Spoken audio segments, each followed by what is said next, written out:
Good afternoon, everybody. Can everybody hear me all right? Sounds pretty good? Excellent. Well, thank you so much for being here. We're really excited to walk you through some of the work that's been underway since about last November. So my name's Drew Holzoffel, and I'm the Executive Director of the Global CEO Initiative on Alzheimer's Disease. And we are going to walk through the initial findings from the blood-based biomarker Workgroup. Before I turn it over to our panel, I'd like to just let everybody know a little bit about CEOi, or the Global CEO Initiative on Alzheimer's Disease. You can see our members up here. We started about 10 years ago. We're convened by George Vredenberg, and we work basically as a patient-led corporate roundtable for us against Alzheimer's. And over the years, we've been focused on some of the big issues that will slow down access to treatments for patients. And so that's exactly what we're focused on here today.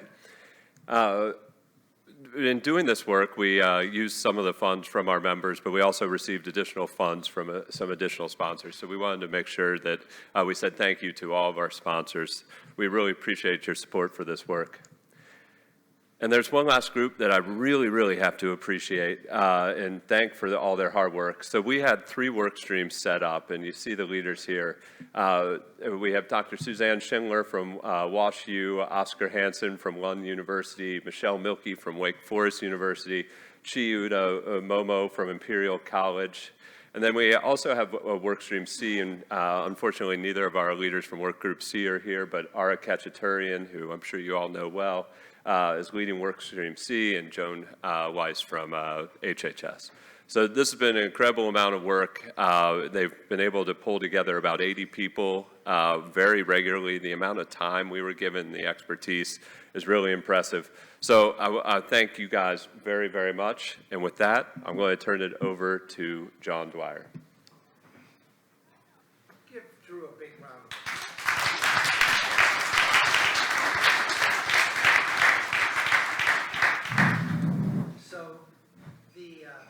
In these very unprecedented times,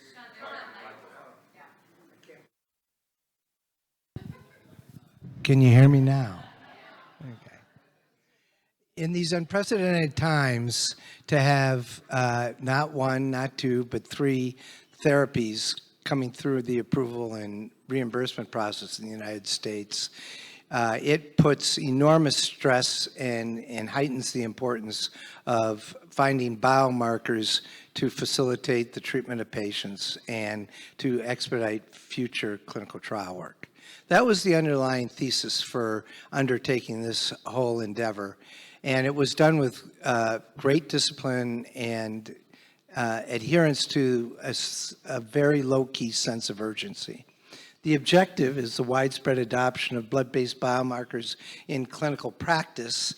The execution is, I think we're going to see a work in progress, but we're going to have something sooner than I think the general opinion thinks we will. Just want to take a step back, or as Drew likes to call it, go off-roading for a second. Let's just really take a minute and look what has transpired since the June timeframe through to the approval of Leqembi. We have now seen, for the first time in an approved drug label, based on my conversations with a lot of regulatory lawyers, that you had 2 blood-based biomarkers in the Leqembi label in a drug that was not supposed to have a companion diagnostic in it. What was the FDA saying to us all when it put that into the label? What was the message to us? And I think it's pretty simple, but it is a conjecture, and that is, with all deliberate speed, get some blood markers in here to make the field's ability to perform better. PET is not the first screening or diagnostic tool we want to use across the world, and certainly not even in the United States. What else did we see? We have seen, by virtue of the approval of Leqembi, Medicare saw a certain amount of enlightenment. And as a consequence, just earlier this week, days ago, they said they were going to open the PET imaging CED and allow for a much more robust, we think, coverage. There we go. I had nothing to do with it. Isn't that great news? So there's no question that when they promised Congress, they as CMS, that they were going to cover the label, they had to cover with every element of the label. And so they decided that you needed 5 assessments of the administration of Leqembi. Well, you need PET, at least in several of those assessments, if not all of them. We'll see what they ultimately come up with, but we're certainly not going to be limited to 1 for the lifetime of a Medicare beneficiary, a very important deal. Let me just tick off 2 others.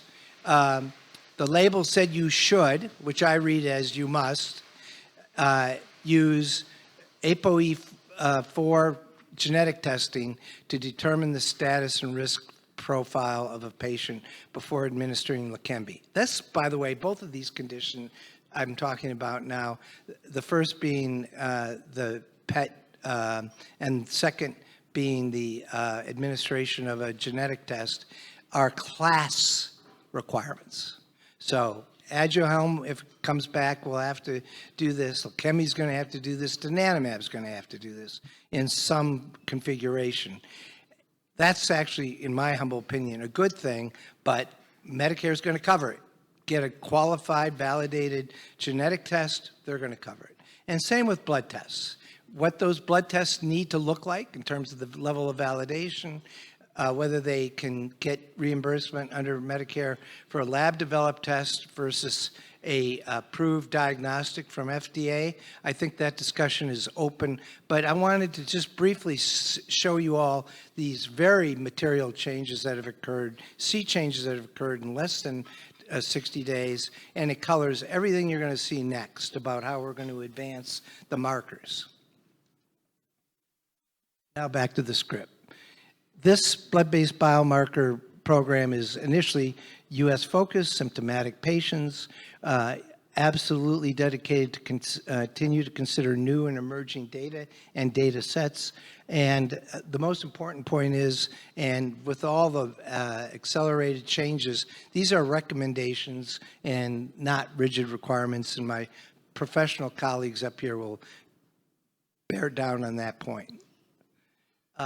Obviously, we want to take into account and make them, these blood marker insights, appropriate for many different geographical locations. Read that to mean ex-US is a very important consideration in these discussions. And other disruptive diagnostic tools such as digital cognitive assessments. One word on that. Everything that's being written, and I think there were at least 3 or 4 gatherings of all the folks that are worried about blood-based biomarkers at this conference, various subgroups and large groups.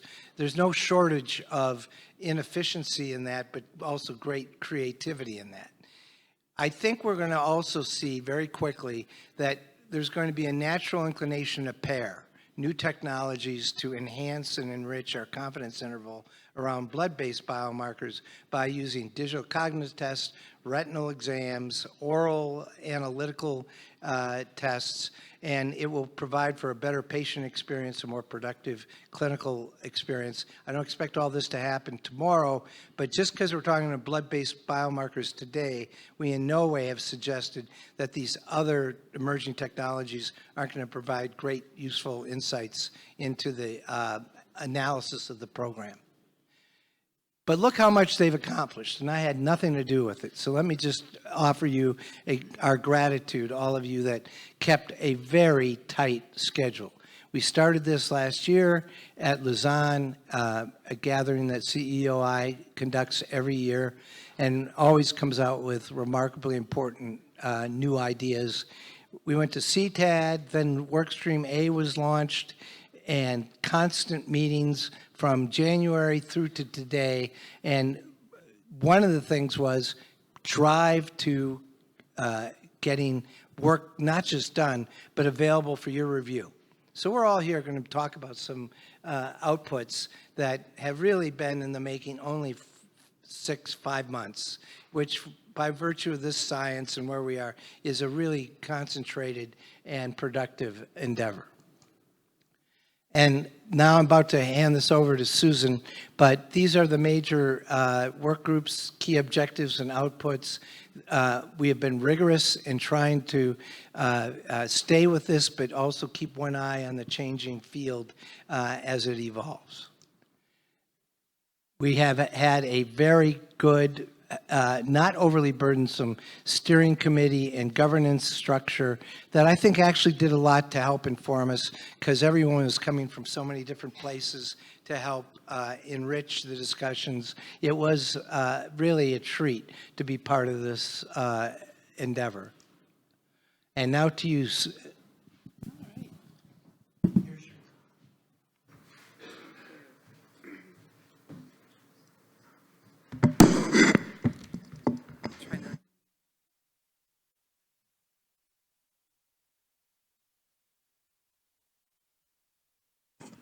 All right, well, it's exciting to be here. As John was talking about, I really do think this is an exciting, transformational moment in the field. I think all of us here have been impacted by Alzheimer's disease in some way, and we've all been working really hard to get to this point. So I think we should kind of celebrate that we have one approved, fully approved medication now. And I suspect very soon we're going to have more. So this is really amazing. So the next question is, how do we get these things to patients? Because biomarker testing, I think, is going to be the biggest bottleneck, at least initially, to getting these treatments to patients. So I really appreciate being involved in this group, and I'm presenting on behalf of Workstream A, and I see some Workstream A members in the audience, including Steve Salloway and Doug Galasco. Unfortunately, Oscar Hansen couldn't come. Also, Anna Pereira, and Gil Rabinovich were participating in our many different meetings. So we're all highly motivated to make this work, and so I feel like we've made a fair amount of progress, and I'm going to describe some of that to you. There are some really unique benefits of blood-based biomarkers, and I'm going to describe some of those to you, and we've all been talking about that. And we've also talked about how can we use these things appropriately, responsibly in clinical care.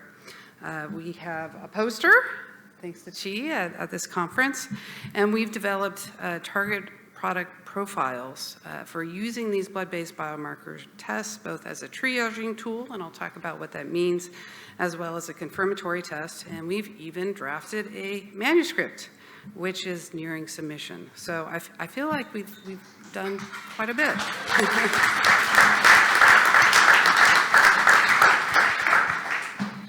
So here we go. Let's talk about why is it that we are so excited about these blood-based biomarkers? Why do they represent a transformation in clinical care?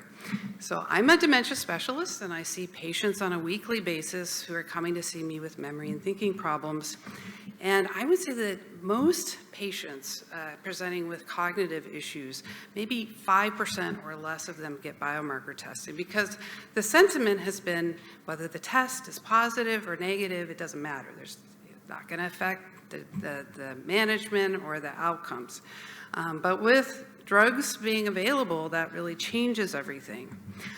But this is going to be really hard, because this is not how we've been practicing medicine for the past 20 years.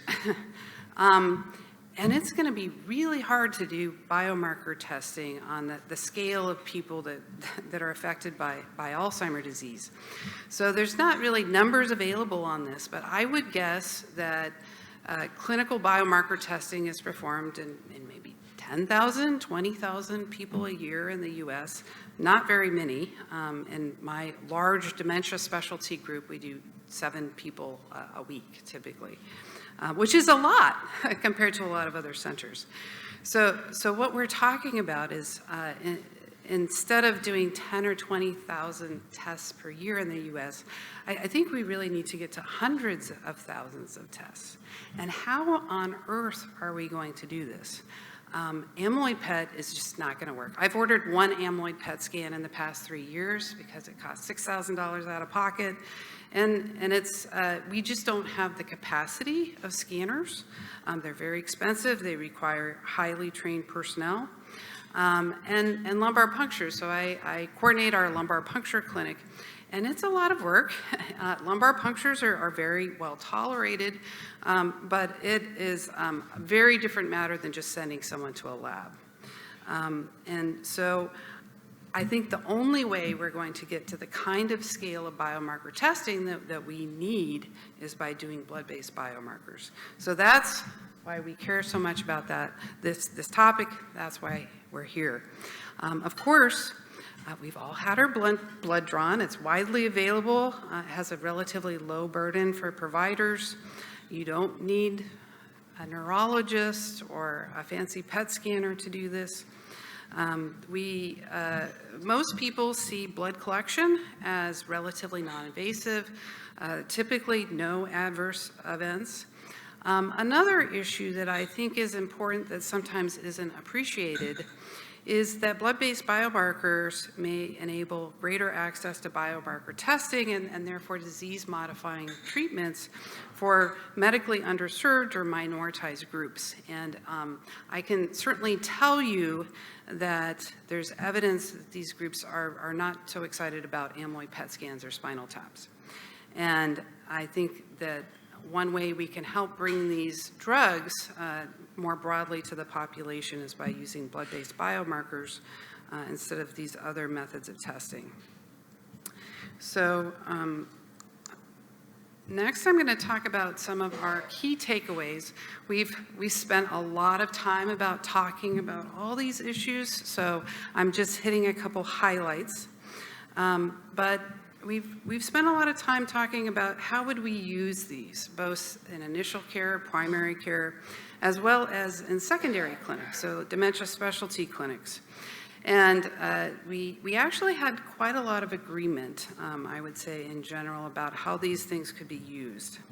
So in initial care and in secondary care, just like anytime you go see a doctor, you need to have a history and an exam that should be relevant to the disorder being treated, in this case, cognitive impairment. Now, we do have significantly higher expectations for a dementia specialist, so they should perform a much more comprehensive clinical assessment. This assessment may be much more limited if it's provided in initial care. However, it should support, it should be good enough that we have some idea that the patient has some risk for having Alzheimer's disease. We also should convey to the patient risks and benefits of a blood-based biomarker test. Getting these kind of test results is a big deal for a lot of people. It has a lot of implications for them, and we need to make sure that they understand that before we do the test. Also, something that we discuss a fair amount is that we should not make referral to a specialist contingent upon the results of the biomarker test. And one reason for that is that a lot of the patients that dementia specialists see don't have Alzheimer's. And so we don't want to close the door on anyone, close the dementia specialty door on anyone. But these tests can be helpful to better tell us who needs to see a dementia specialist. Apparently they don't agree, but so we started this with some kind of general ideas in our mind about what kind of blood-based biomarker tests may be available within the next several years. And we also used FDA-approved CSF biomarker tests as kind of a benchmark. So we're using CSF right now in clinical practice. If the blood tests are performing as well as the CSF tests, it seems like it would be reasonable to use the blood tests. We've also considered some other approaches, especially those championed by Oscar Hansen, and he's done some work with Kai Bleno's group as well, looking at 2 cutoffs so that you have 3 results, a positive, a negative, and a determinant. And if you do that, you actually can essentially make blood tests a little bit better. And actually there's a CSF test right now, the Lumipulse test, that does just that. We also have spent a fair amount of time talking about how the interpretation of the test is influenced by what we call the pretest probability, or the prevalence of amyloid in our target population. This is actually, it makes things relatively more complicated because this pretest probability varies across patient types and care settings, and it really does have an impact on what you can conclude from the biomarker tests. So what did we decide overall? And of course, there's more nuance to this that will be outlined in our manuscript. But we talked about how you would use blood-based biomarkers in what we call triaging. And what triaging means is you do a blood test, and then after the blood test, you have a second test, either CSF or amyloid PET, that's more established. So you're using the blood test as the first step. So when using this in initial care, this would allow you to identify patients who are unlikely to have AD if they have a negative result, and to identify individuals who may be at high risk for having AD because of a positive result and benefit from a referral to secondary care. Now, in secondary care, like a dementia specialty clinic, you can also use this to identify individuals who are unlikely to have Alzheimer's disease, so a negative result. And also to identify patients who are likely to have AD, a positive result, who you then go on to perform a confirmatory test on. One thing I would say about this triaging is, especially if you have a low pretest probability of the patient having AD, these triaging tests can really cut down on the number of referrals to a specialty care provider, which is really important because we're actually really inundated right now, and we need to be able to focus our resources on patients where they really need to see us. We talked a lot about the performance characteristics of tests that we would recommend using. And I would say, we think you need a good test, and I think different people may have somewhat different thresholds, but our group thought that the blood-based biomarker test should have at least 90% sensitivity and 85% specificity. This is a really high standard, and let me just make that clear. We're not talking about, sketchy blood tests that we're not sure if we believe or not. This is a high standard of performance. Just to give you a comparison, the FDA-approved CSF tests perform at about 90% sensitivity and 90% specificity. Now, there are some ways, as I mentioned, with the two cutoffs to kind of improve the performance of the test. So I think it may be possible for a greater number of tests to achieve this bar, but this is a high bar. One additional caveat to this is if you're in a place where you have better access to CSF testing or amyloid PET, you may be able to drop that specificity a bit. Because if you have lower specificity, you're going to have more false positive results, but if you can do an amyloid PET or CSF, that may be okay.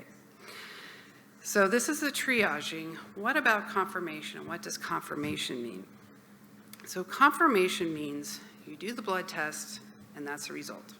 You don't do a second test. That means you have to have really high confidence in this test.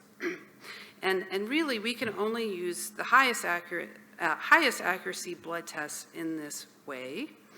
Of course, individuals who are amyloid negative, that would be shown by a negative result, and individuals who are amyloid positive would have a positive result without a second test. You can still use the two cutoff scheme with that to identify individuals who are in that intermediate range.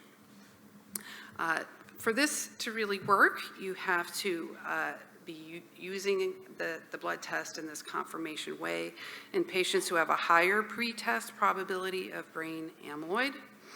And again, we're setting a very high threshold for these tests. So we're saying that a confirmatory blood-based biomarker test should have at least 90% sensitivity and 90% specificity. Again, this is the bar that we're using right now for these FDA-approved CSF tests. So a high bar. I would say we think this is achievable. There are some tests right now that are available that meet these standards, And especially for some tests, if they apply this 2 cutoff system, I think they will be able to meet this bar. And that the blood tests just keep getting better and better. So I think that we will be able to achieve this, which is really exciting because we really need this for our patients. So next, we're going to have Chi and Michelle talk with you about the findings of Workstream B. Thank you.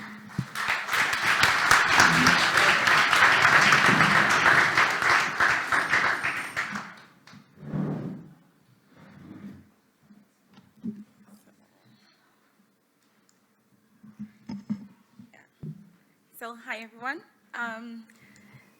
I just wanted to first of all really thank everyone for being here. And I'm going to begin by kind of going through an overview of what we've been doing so far in the last few months. It's not been an easy road, but it's been fun. I really want to commend the core team. We meet weekly. We did have a holiday on July 4th, but that was all we were allowed. But it's been such an exciting endeavor, and John couldn't have put better, when he illustrated and described the exciting times that we're living in, with all of the advances, in technologies to detect, AD biomarkers in blood. I was one of the naysayers, I should say, about 10 years ago, and it's just great to be here now and seeing the work and all of the efforts that also the companies here are working towards. So our work stream was dedicated to providing actionable recommendations to guide, the optimal adoption and implementation of blood biomarkers, wider spread into clinical practice. So we started with a literature review, and most people here will be very familiar with the Alzheimer's Association review that came out last year. As well as the CTAD EU task force, where they also started to think about how we can use all of the blood biomarkers that were showing such variability in terms of diagnostic accuracy for detecting brain amyloidosis. And of course, we wanted to kind of amalgamate that information into our own considerations, and we were able to start to identify some of the barriers, but also facilitators on how blood biomarkers could be adopted in clinical practice. So most of these reviews, so from our review of the literature, but also thinking around with our core team of experts and also disseminating within our larger work group meetings. So we met monthly with a full work stream. I think we're about 80 members. We started to identify some core themes, and most of them were really around, we kind of condensed them, and most of them were really around the need to really consider interpretation, but also optimal reporting of the results from these blood tests. We also started to think about, consider the ethical implications of, reporting blood biomarker results. And so we've been working with Workstream A, of course, where they've described all of the appropriate use criteria, but also Workstream C to think about educational materials that will guide, the reporting process. And of course, other ethical considerations like around counseling. So I think one of the really great outputs, if I could say so myself, from our work stream is really an overview of the patient journey. We spent a lot of time thinking through so many scenarios. We had, specialty care. So we had neurologists in our team. We had neuropsychologists. We had geriatricians. And everybody came together really thinking through, the patient journey around different contexts. So, initial setup where they're presenting with symptoms to primary care, but also upon referral to more specialist settings. And we'll be doing a deeper dive into it shortly. We were able to then submit an abstract to AAIC. So we have a poster We don't have it here, but I'm sure Emily will advertise our postal location at the end of this, where we really talk through some of the initial outputs from our workstream meetings. And then we're going to do a deep dive today on where we've really started thinking through those diagnostic algorithms for how blood biomarkers could be used within the clinical care pathways, and how to interpret the results for both primary care physicians, healthcare practitioners, and of course, most people will also be familiar with the Davos funded, real-world pilot studies with the brain health navigators. I love that term. And then, of course, we're planning our publication in September this year. So I'm going to hand over to Michelle. Perfect. Sure. Thanks a lot, Chi.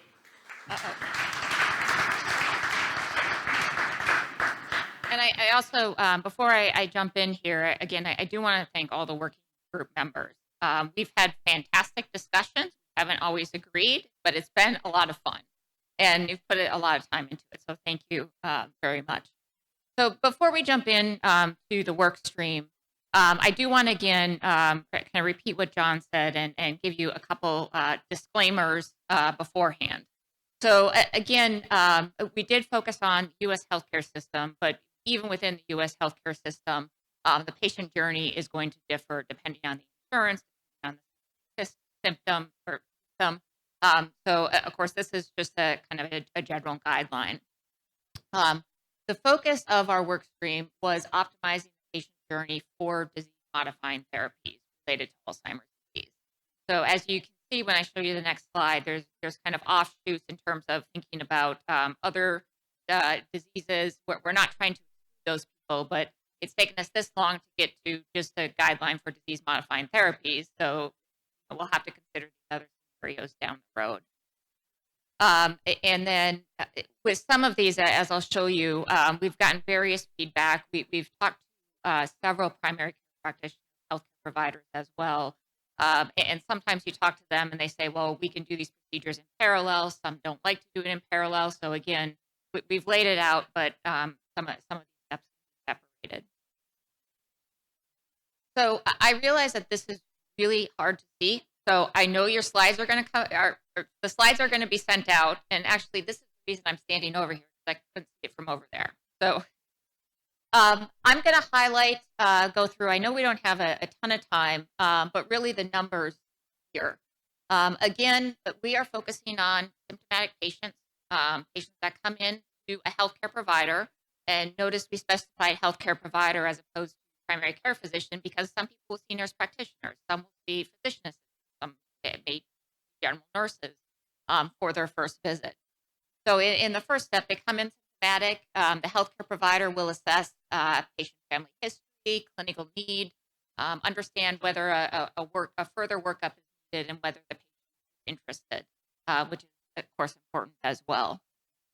If additional workup is needed, a healthcare provider will order or conduct cognitive screening, depressive screening, and rule out blood work. So here I rule out blood work, thyroid testing, vitamin D testing, typical things that you look for other types of causes. If the healthcare provider has a continued concern for Alzheimer's, use the results with the patient, and the patient wants to go forward, there are two potential scenarios up here. So one, if the healthcare provider is comfortable, and we hope that over time there will be more that will be comfortable with this, can order additional tests, or it's possible that certainly they could refer on to specialists. So the tests that would be ordered would be a blood-based biomarker test, and then as well as a brain MRI and scan, and certainly others that they see fit as well. Again, can be done in parallel or can be done separately. And then if there is continued suspicion of Alzheimer's disease, patient and healthcare provider to go on further follow-up, they can be referred to a dementia specialist, where, again, the dementia specialist can perform additional workup maybe a different type of MRI, more extensive cognitive testing. After getting these symptoms back, if it's still possible, still thought that the person has Alzheimer's and may be eligible for a disease-modifying therapy, they could go on to another potential blood-based biomarker test. If, for example, there's one that's more accurate, if the more accurate ends up costing a little bit more, maybe you do the less accurate. Again, we're kind of thinking about all scenarios here. Or if the specialist decides that they want a different type of blood biomarker test, since we have amyloid and p-tau and others coming down the line. Again, if that comes back positive, right now we have that it will be followed up by a confirmatory CSF or PET. As I understand with the FDA guidelines, that may not be needed, but again, it also depends on the performance of the blood test that is used. After that, we have put in here, certainly we'll need APOE4 genotyping. We've put that at the end before determining DMT eligibility or before delivering it. However, you'll see there's a dotted line there because we've had many discussions as to exactly where in the pathway the APOE4 genotyping could occur, and that could certainly occur earlier as well. Do you want to, oh, sorry, I've got it. So what we've also built into this patient journey, a couple different places, are how to consider or guidelines for considering the test and whether to refer on. So we've taken this in terms of if the physician has high suspicion of Alzheimer's disease versus a lower suspicion of Alzheimer's disease. So when it comes to the blood test, if they have a high suspicion and the blood test comes back positive, likely refer on to primary or to specialty care. If they have a high Alzheimer's suspicion, but the blood test ends up coming back negative, may also want to refer to secondary care. And again, although we're thinking about some of these blood-based biomarkers as triaging, there will be individuals that have FTD and other forms of dementia as well, in which case dementia specialists will be much more comfortable and able to do that diagnosis. If there is initial lower AD suspicion, test comes back positive, potentially refer to secondary care. Of course, it depends on the patients, but also to consider comorbidities if they have vascular factors, what their DMT eligibility might be, and what their next steps would be. And then certainly if there was low Alzheimer's suspicion and it came back with a negative test, really trying to understand what the causes of the symptoms are and not necessarily refer. So, thank you, Michelle. So I'm just going to start with just framing when we think about how blood biomarkers can be used for more confirmatory diagnosis. I guess the key critical difference between this and the triaging pathway, and we do think, I mean, for people who attended Susan's talk today, where she showed that beautiful data showing comparable, AUCs, for the p-tau 217, with CSF. I mean, that was awesome to see. So we expect this to happen soon as well.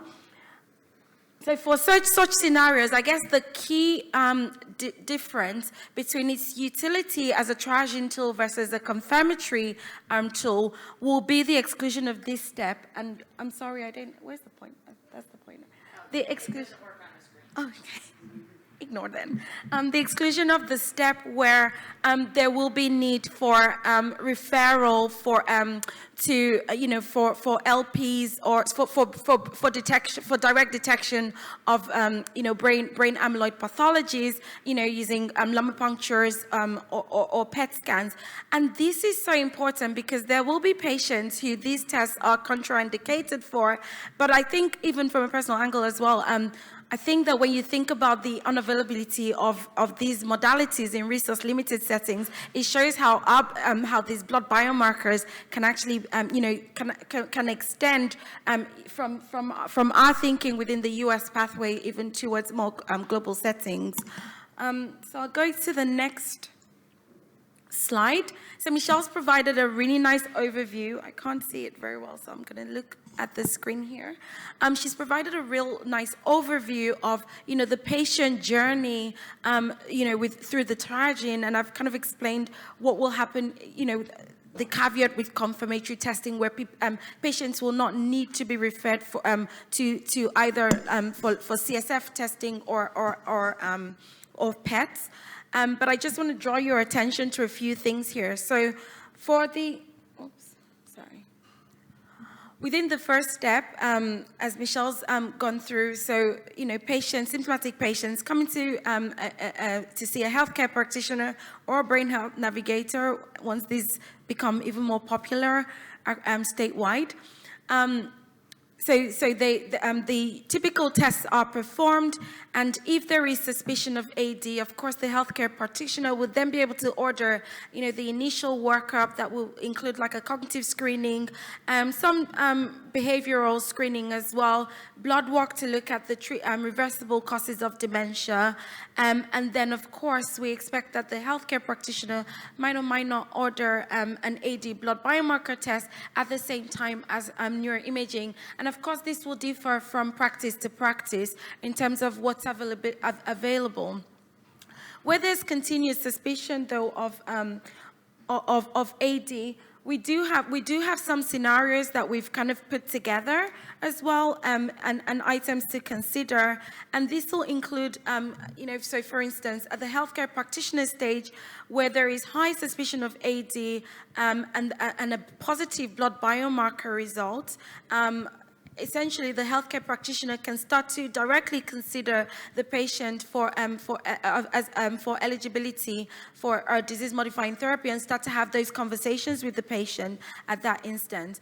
If there is a high AD suspicion, but then a negative blood test, we would recommend that the high suspicion actually will supersede that negative test result, and the healthcare practitioner will need to start considering whether, either PET or LP testing is required to kind of determine what's happening in the brain. And then in terms of the interpretation, we're recommending that there should also be additional investigations of other tests to look at all of the different etiologies that might be contributing or be the underlying cause of the cognitive impairment that the patients presented with initially. So in the instance where we have lower, where the healthcare practitioner has low suspicion of AD, the clinical decision in such scenarios will be that the patient might be ineligible for disease-modifying therapies, and they need to start to consider other things, but also including CSF testing to assess for other etiologies. In terms of results interpretation, with a case of low AD suspicion by the healthcare practitioner and a negative blood biomarker test, we're recommending within the work group that it's likely that this might not, the underlying cause or the contributing factor might not be, of the cognitive impairment might not be attributable to Alzheimer's disease, but they'll be referred for additional workup. Where there's a positive blood biomarker, regardless of, of suspicion by the healthcare practitioners, we are recommending consideration for disease-modifying therapies. But of course, as Michelle mentioned, there will be a critical need to also monitor, other contributors, including vascular contributions, but also comorbidities as well. Oops.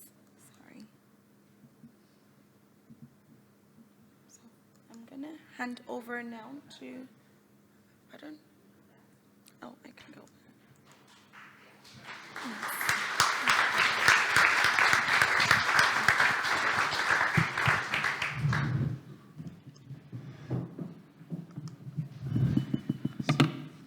So I would give them another round of applause.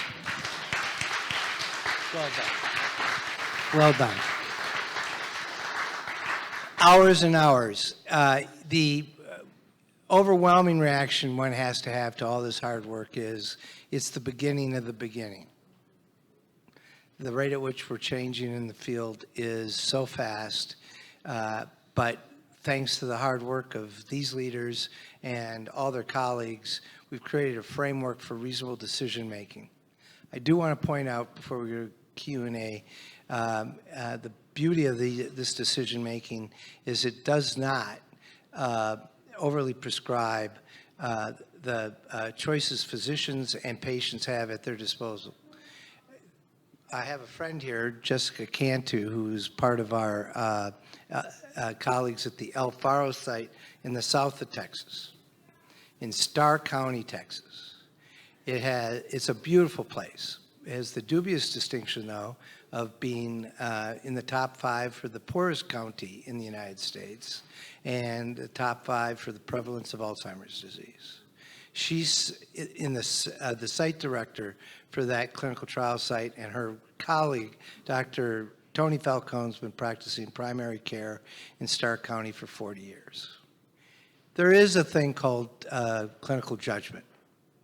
And especially as we move into more remote administration of both the tests and trying to bring therapeutic solutions, we can't call on Jessica's patients for having to go 50 miles for an MRI or to seek the follow-up test being done with a family giving up a whole day of work and then with the delay of getting those test results back to Dr. Falcone in a timely fashion to treat the patient. So there are other things, and I will stop with this, but I won't avoid this. The literature that we're creating needs to start upping their game to talk about cycle time to getting the answer. Is it going to be an hour, a week, a month? Cost. That is, when we're talking about the United States doing 50,000 to, 500,000 to 1.5 million visits that were not planned just a year ago, we cannot ask the system to absorb a huge high-cost model.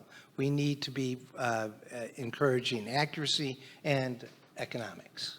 And the third is providing guidance to the practicing physicians in a manner that realizes that Tony Falcone's been looking at these patients for 40 years. He's going to know if they, I saw Salloway walk away, so I can make him the point of this.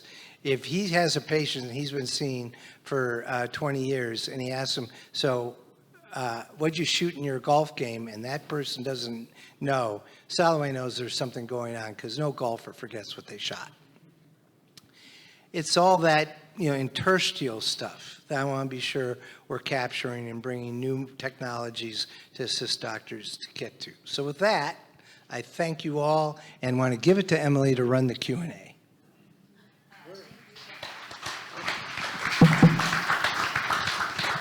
Thank you so much. If you could just raise your hand, we'll come around and hand you a mic for any questions, comments. Bear with me. Thank you. Hi, everyone. Samantha Burnham from Eli Lilly. First of all, thank you to all the speakers today and all the workstream members. Really great work. Suzanne, I've just got a couple of questions for you, more clarification, and I'm sure if I read the paper, they'd probably be in there.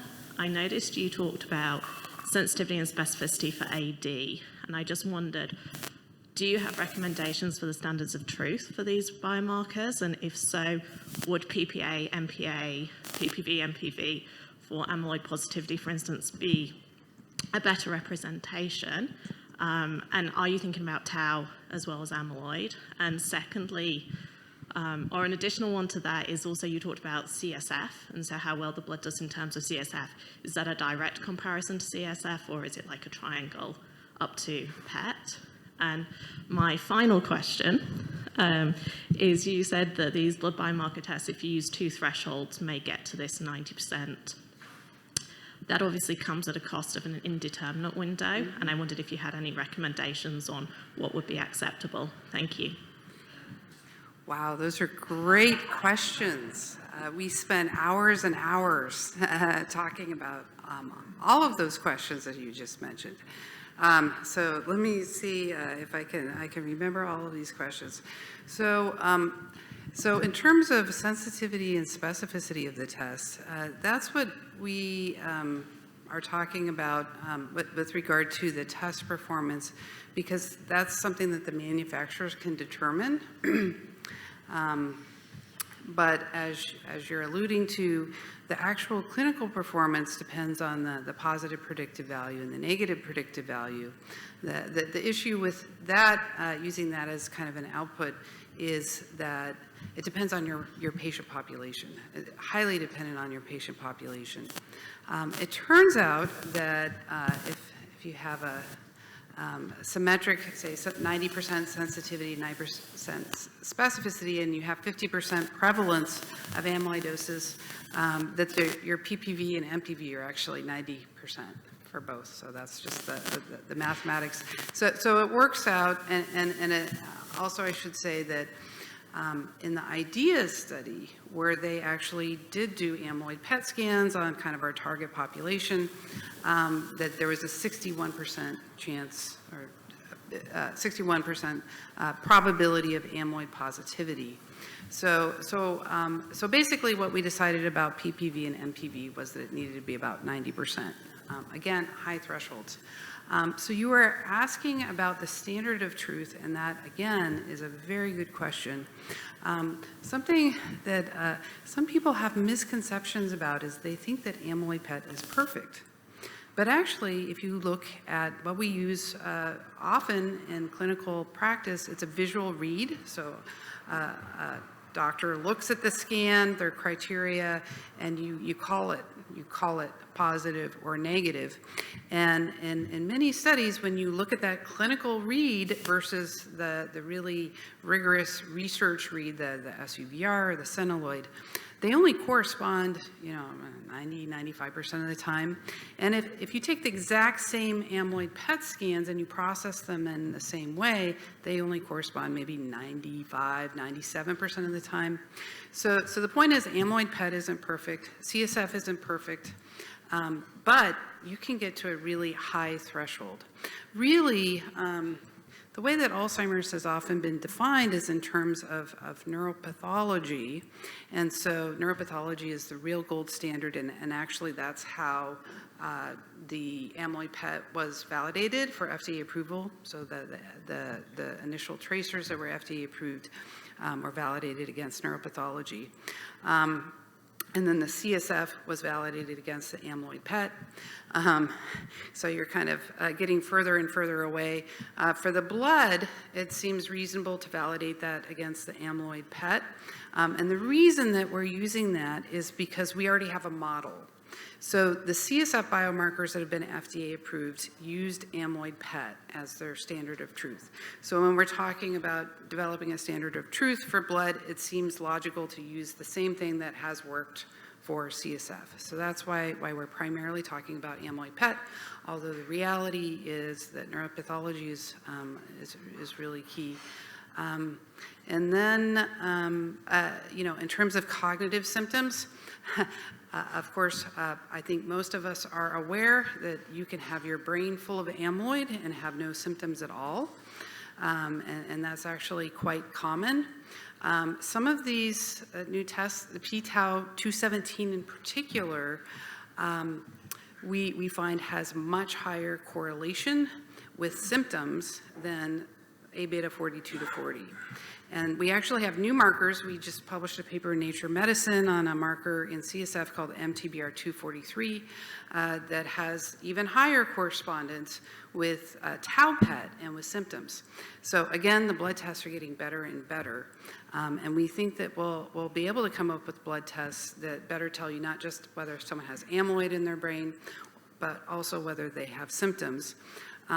For now, I think that what we're looking for is something that's telling us whether someone's amyloid positive or not, because we're looking at amyloid-lowering drugs. If you don't have amyloid in your brain, these amyloid-lowering drugs are not going to help you. So that's primarily why we have, defined things in the way that we have. Certainly, though, other companies have used tau PET as inclusion, so you can get progressively more complex. So this is the first step. We're building the initial steps, and there's more work to be done, but we think this is an initial framework that we're relatively happy with. So I'm sorry. Those were a lot of questions, and I think I did my best. Thanks. Hi, this is Helen Hu from AAIC. Great presentation, and I really appreciate the work that you guys have put into this. This is more of a comment than a question. I do want to comment on the rigor of the evidence that's needed, especially when you're talking about a test that is supposed to replace PET or CSF, because there's a lot at stake, right? When you're comparing to CSF or to PET, you're comparing to FDA-approved IBD, and we all know the kind of evidence required and the type of rigor that's for something to be approved as IBD, right? That stamp of approval is something. And for a lot of tests that have been developed, it's great to see the really high performance approaching that of PET or CSF. But we know that for a test to be marketed as a CLIA test versus an IBD, the type of evidence required is different. So I think the challenge is maybe not so much of showing a study having a AUC of 0.9 something, but rather to have a pre-specified cutoff and see it reproduce in multiple cohorts with the same type of performance, and having a test that can perform consistently day over day, weeks over week, and years over years. I think that may be a big challenge on the technical side. But we're getting there. It may just be a matter of time for us to gather all the evidence. Thank you. So I will just respond to that briefly. So yes, I think we need to have a really high standards for the blood test. You know, I would say that at WashU, we actually helped to validate the Alexis test, and Oscar was involved with validating the Alexis test as well. So I think this is going to take some time, right, to get all the data, but I have every confidence this is going to work. You know, the sort of results that we're getting with these tests is certainly, you know, very competitive with CSF. That's my opinion, but I think, you know, sometimes you know something's going to work before you can prove it to everybody, and I think that's, you know, where I'm at right now. But the data is coming, and there's going to be more and more data, and I think we're going to get a lot of data in the next couple of years, and then hopefully at some point people will have to start believing it, hopefully. So, all right. Yes. Dina Davis from Lehigh University. My question to the patient journey group was, did you have patients or caregivers in that group? Thank you. Yes, we did have patient advocates that were included. So that was one aspect with the group. We also had Ellison Rosen as a bioethicist as well. So to look at a variety of these factors, because you know, something that we haven't talked about all that much today too is the ethical aspects. So there are laws to protect, you know, in terms of genotyping, but to put the blood-based biomarker in the medical record, that could potentially impact long-term care, life insurance, or something like that down the road. And so I didn't go into it in too much detail, but they were actually, you know, very helpful with us. No, we need to specify there has to be time out that the physician talks with the patient, discloses this both before and then after the test, telling them exactly what this blood-based biomarker means. So they absolutely played an essential role.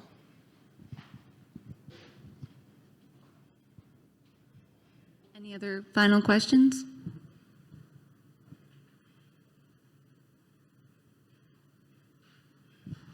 Thank you.